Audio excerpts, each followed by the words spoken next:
এগুলো নিয়ে আসছে জমি থেকে। জমিতে জমিতে হলে যে জমিতে ধান চাষ করে সেই জমিতে এগুলো হয়। এগুলো হইলে পরে এগুলো বরাবরই আনতে হয় নৌকায়। একবার আনলে দাম 4,000, 5,000, 3,000 টাকা দাম। সেই দিয়ে আবার এগুলো এই মেডাগুলোরে কপছে। বিচিগুলো হইলে আবার আপনি 5টা দিতে হয়, ভিজেইতে হয়, ভিজেই 5টা দিতে হয়। 5টা দেওয়ার পরে এরপর ওইগুলো আবার ফোড়াইলে পরে ওই মেন্দাগুলো বাঁধে।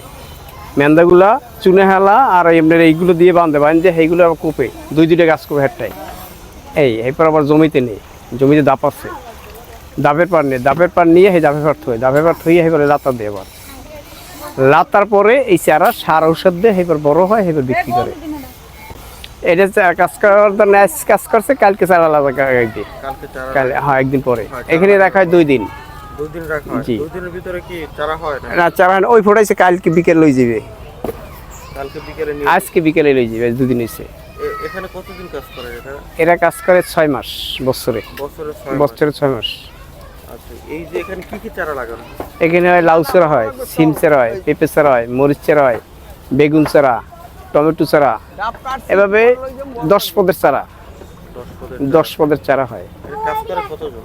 কাজ করে এই ফ্যামিলিতে কাজ করে ধরেন 15 জন এভারেজে। এটা ট্যাপ দল্য বলে। এখানে একজনের 2,000, 2,500, 1,500, 1,000 এর একজন বানায় প্রত্যেকে। হয় একজনে, হ্যাঁ প্রতিটা বাঁচবে 180 টাকা পানি।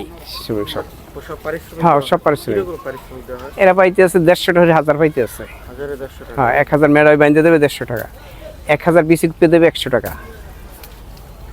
এই আবার দাপের পর লোক আছে যারা, হ্যাঁ আবার আরেক পার্সেন্ট।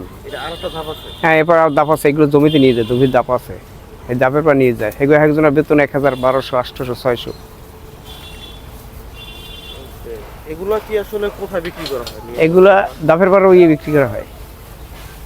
হ্যাঁ বিভিন্ন জায়গায় যায়, ঢাকা, বরিশাল, পিরিজপুর, বিভিন্ন এলাকায় যায় দাপের পর দিয়া।